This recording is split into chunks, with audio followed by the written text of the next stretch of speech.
اس کے بعد دیکھیے اب مومنوں کی ماؤں کو اس آیت میں مومن اللہ کے رسول کی ازواج مطہرات کو مومنوں کی مائیں کہہ کر ان کو ایک بڑا اعزاز دے دیا گیا ہے.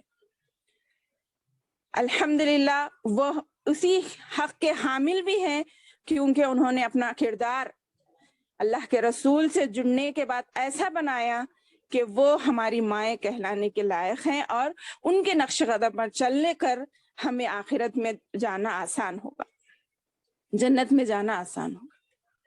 اس کی ایک اور دلیل اسی سورہ احزاب کی آیت ہے، اعوذ باللہ من الشیطان الرجیم، یا نساء النبی لستن کاحد من النساء ان اتقیتن فلا تخضعن بالقول فیطمع الذی فی قلبہ مرض وقلن قولا معروفا وقرن فی بیوتکن ولا تبرجن تبرج الجاہلیت الاولی.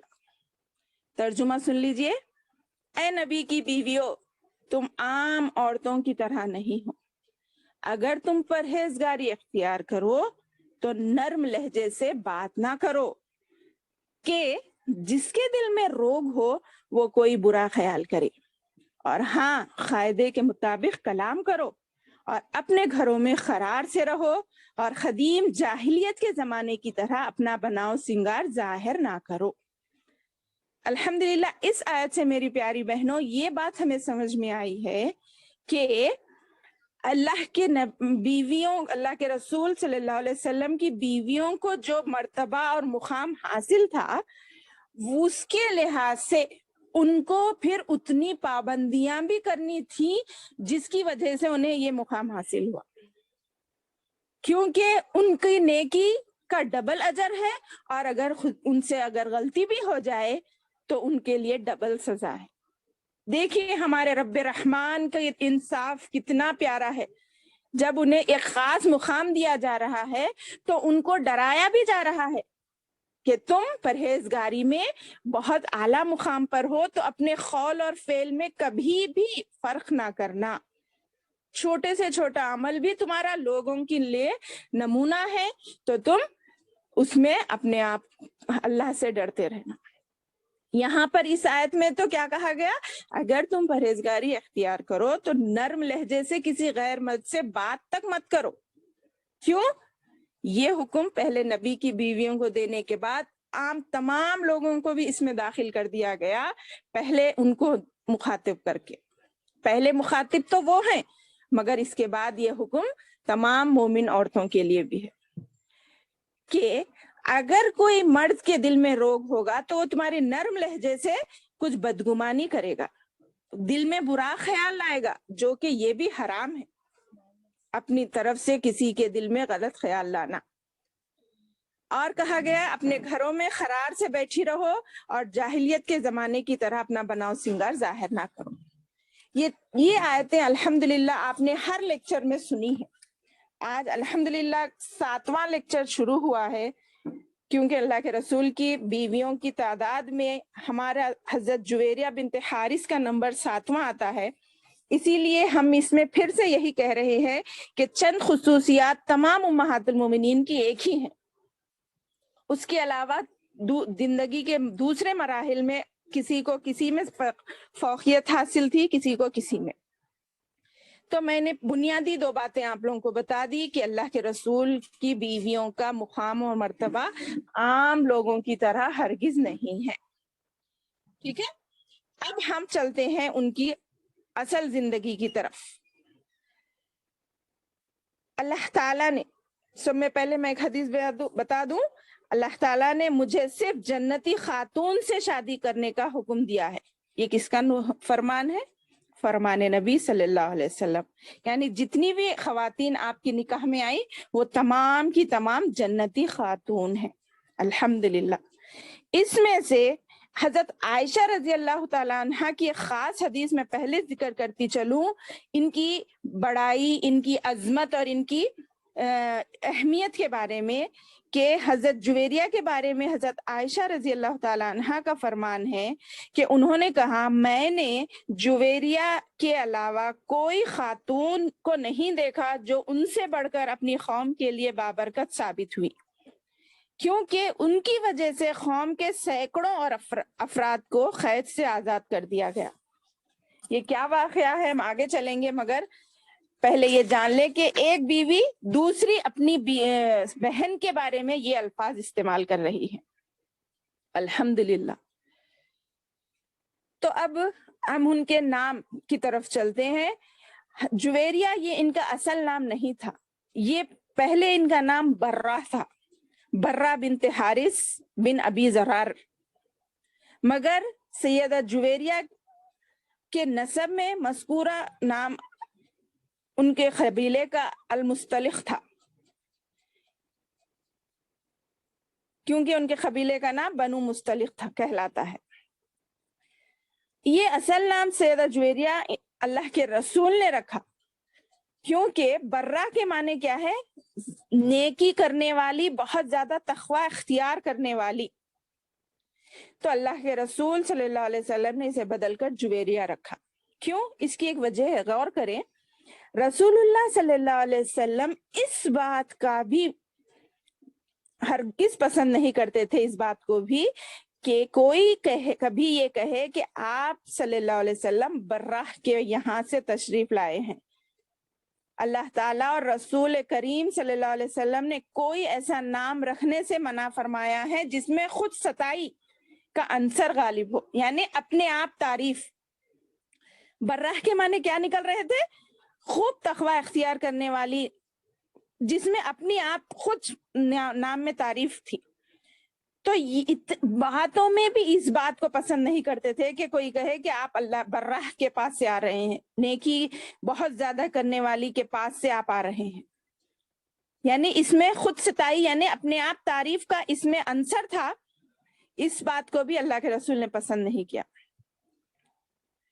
اب جیسے کہ آج کی زبان میں کہا جائے تو اپنے منہ میاں مٹھو کہلانا بھی پسند نہیں کرتے تھے، تو انہوں نے بدلا کر اللہ کے رسول نے سیدہ جویریہ نام رکھا۔ ٹھیک ہے، اب سیدہ جویریہ کے والد کے بارے میں تھوڑا جانتے ہیں کہ ام المومنین سیدہ جویریہ رضی اللہ تعالیٰ عنہا کے والد محترم الحارث بن ابی زرار الخزیری تھے۔ زمانے جاہلیت میں اپنی قوم کے یہ سردار تھے۔ یہ اپنے اسلام قبول کرنے کی داستان کچھ اس طرح بیان کرتے ہیں کہ ایک وفد کے ساتھ وہ مدینہ منورہ پہنچے۔ یہ کس کا ہے اسلام قبول کرنا بتا رہی ہوں میں؟ جویریہ کے والد کا، کہ وہ ایک اپنے گروہ کے ساتھ مدینہ منورہ پہنچے۔ ان کی بیٹی وہاں پر قید ہو کر پہنچ چکی تھی اس سے پہلے۔ یہ دراصل فدیہ ادا کر کے اسے قید سے رہائی دلانے کے لیے وہاں گئے تھے۔ کون؟ الحارث رضی اللہ عنہ۔ صورتحال یہ تھی کہ بیٹی رسول اللہ صلی اللہ علیہ وسلم کے ساتھ رشتے ازدواج میں منسلک ہو چکی تھی عنوانے تک۔ وہ کیسا ہوا ہم پھر آگے چل کر سنیں گے، مگر یہ انہوں نے کہا جب یہ عقیق مقام پر پہنچے تو انہوں نے اپنے 2 اونٹوں کو وہاں پر چھپا دیا اور باقی اونٹوں کو لے کر مدینہ منورہ پہنچ گئے۔ انہوں نے سوچا کہ اگر واپسی پر ان 2 عمدہ نسل کے اونٹوں کو لے کر واپس اپنے گھر چلے جائیں گے بیٹی کو لے کر۔ یہ ان کی ترکیب تھی کہ بیٹی کا فدیہ ادا کر کے، کیونکہ وہ قید ہو کر اللہ کے رسول کے پاس تھی نا، تو اپنے تمام ساز و سامان دے کر اپنی بیٹی کو چھڑا لیں گے اور واپسی میں پیدل جانا مشکل ہوگا، اس لیے انہوں نے پہلے ہی ایک مقام پر، عقیق کے مقام پر اپنے 2 اونٹوں کو چھپا دیا تھا۔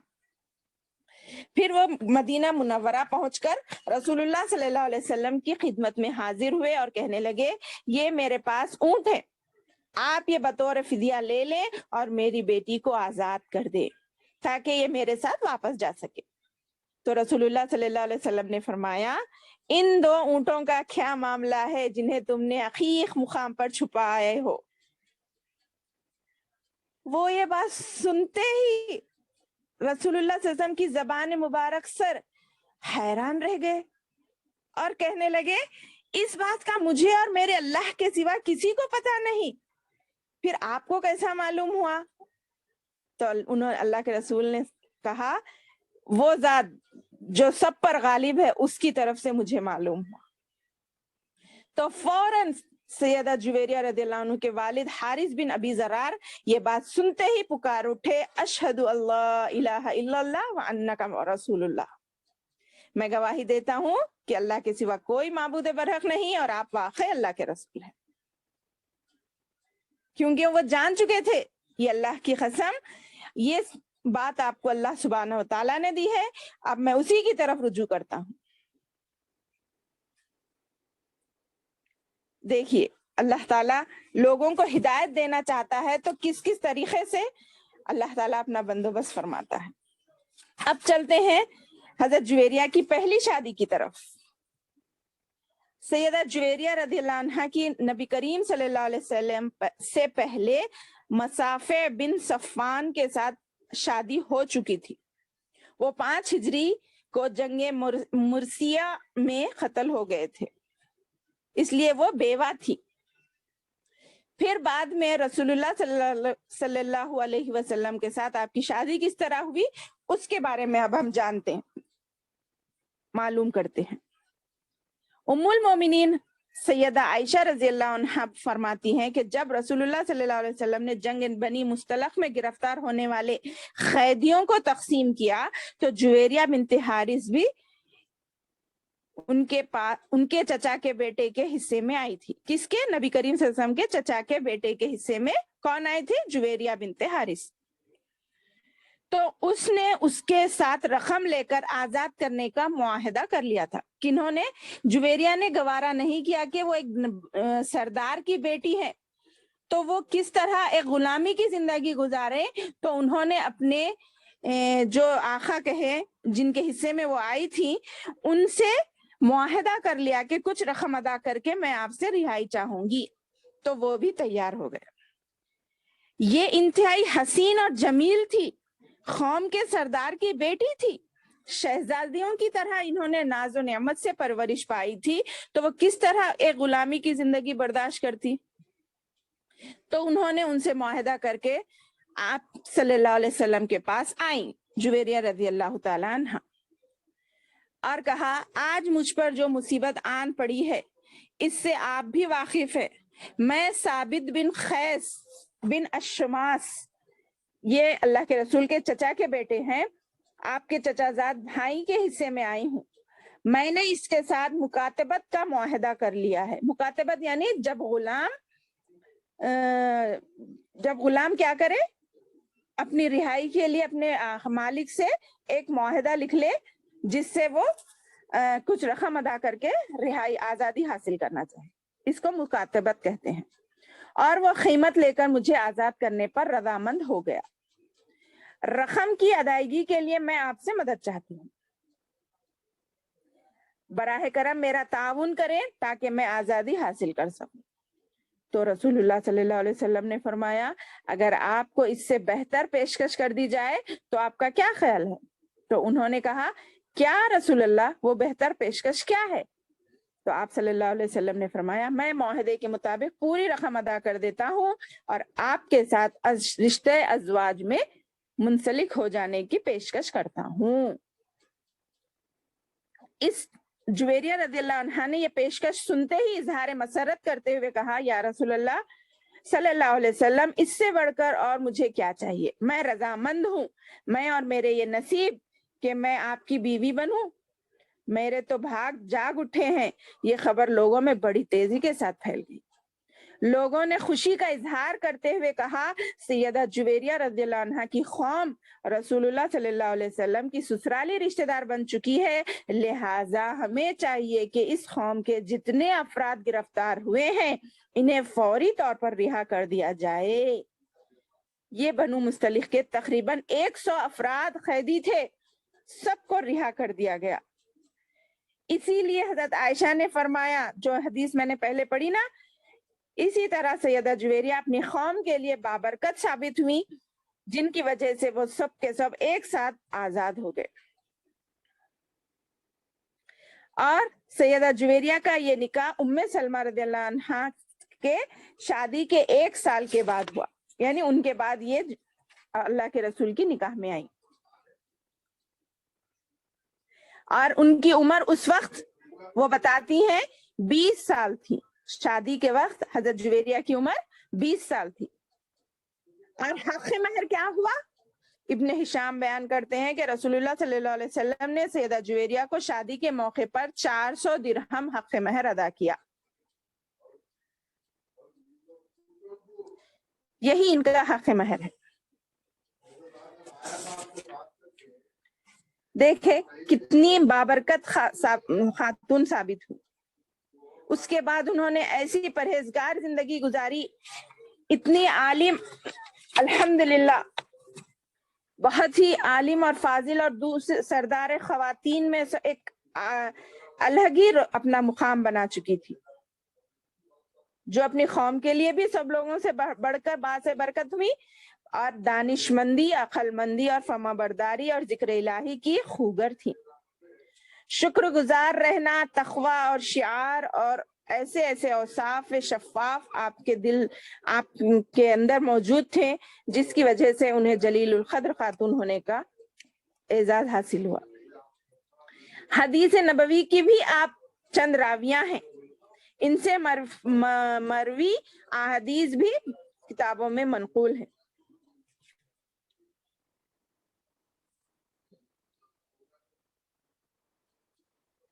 اب ان کی عبادت کے بارے میں ایک واقعہ سماعت فرمائے میری پیاری بہنوں. ام المومنین حضرت جویریہ رضی اللہ عنہا ایک دن نبی کریم صلی اللہ علیہ وسلم نماز فجر کے بعد میرے یہاں تشریف لائے. میں نماز ادا کر کے بیٹھی ہوئی تھی. پھر آپ چاشت کے بعد گھر واپس تشریف لائے. نماز کے بعد آئے، دیکھے، پھر چلے گئے. پھر چاشت کی نماز ادا کر کے واپس آئے اور آپ نے فرمایا کیا تم بدستور اسی جگہ جب سے اب تک بیٹھی ہوئی ہو جب میں فجر کے بعد آیا تھا؟ تو حضرت جویریہ نے کہا ہاں میں ایسے ہی بیٹھی ہوئی اللہ کا ذکر و اذکار کر رہی ہوں. تو نبی کریم صلی اللہ علیہ وسلم نے فرمایا میں نے یہاں سے جانے کے بعد 4 کلمات 3 مرتبہ کہے، اگر ان کا وزن کیا جائے اور تمہارے سارے دن کے اذکار کا وزن کیا جائے تو یہ میرے اذکار اس پر بھاری ہوں گے. اور وہ اذکار کیا ہے میری بہنوں؟ ذرا غور سے سنیں اور اسے اپنی زندگی میں شامل کر لیں. میں سوچتی ہوں یہ الفاظ آپ جانتے بھی ہوں گے کیونکہ یہ صبح شام کے اذکار میں داخل ہے. وہ بابرکت الفاظ جو اپنے ترازو میں بھاری ہوں گے وہ ہے سبحان اللہ و بحمدہ عدد خلقہ و رضا نفسہ و زینت عرشہ و مداد کلماتہ. میں پھر سے دہراتی ہوں، سبحان اللہ و بحمدہ عدد خلقہ و رضا نفسہ و زینت عرشہ و مداد کلماتہ. دیکھیے الحمدللہ ان کے ذریعے اللہ کے رسول نے ہم تک یہ بہترین اور جامع الفاظ کم وقت میں 3 مرتبہ کہنے سے کئی گھنٹوں کی عبادت پر فوقیت دے دی گئی. کیوں؟ اس کے ترجمہ ملاحظہ فرمائے. پاک ہے اللہ اپنی تعریف کے ساتھ، اپنی تمام مخلوقات کی تعداد کے مطابق اور اپنے جی کی پسند کے مطابق اور اپنے عرش کے وزن کے مطابق اور اپنے کلمات کے پھیلاؤ کے مطابق. پاک ہے اللہ. آپ پریشان نہ ہو، میں اس کا پکچر گروپ میں شیئر کر دوں گی. اگر کسی کو یاد نہ ہو تو وہ یاد کر لے. آج سے ایک نیکی کا اضافہ اپنی زندگی میں کر لے. ٹھیک ہے؟ اس حدیث سے یہ ثابت ہوتا ہے کہ ام المومنین سیدہ جویریہ رضی اللہ عنہا عبادت گزاری اور ذکر الہی کی بہت زیادہ دل دادا تھیں. کیوں؟ وہ گھنٹہ بھر بیٹھ کر اتنی عبادت کر رہی تھی نا، اس سے یہ ثابت ہوتا ہے. اور دوسری بات یہ بھی ثابت ہوتی ہے کہ ذکر الہی کا زیادہ ثواب کثرت تعداد کی بنا پر نہیں ہوتا، بلکہ نبی کریم صلی اللہ علیہ وسلم جس طرح ہمیں جوامع الکلم، مختصر الفاظ مگر اس کا معنی اور ثواب کافی زیادہ ہوتا ہے، اس کو جوامع الکلم کہتے ہیں میری بہنوں. جوامع الکلم کسے کہتے ہیں؟ جو الفاظ میں مختصر ہوں مگر اس کے معنی اور ثواب کے اعتبار سے وہ بہت زیادہ ہوں. تو میں کیا کہہ رہی تھی؟ کیا بات ثابت ہوئی؟ دوسری کہ ذکر الہی کا زیادہ ثواب کثرت تعداد کی بنا پر نہیں ہوتا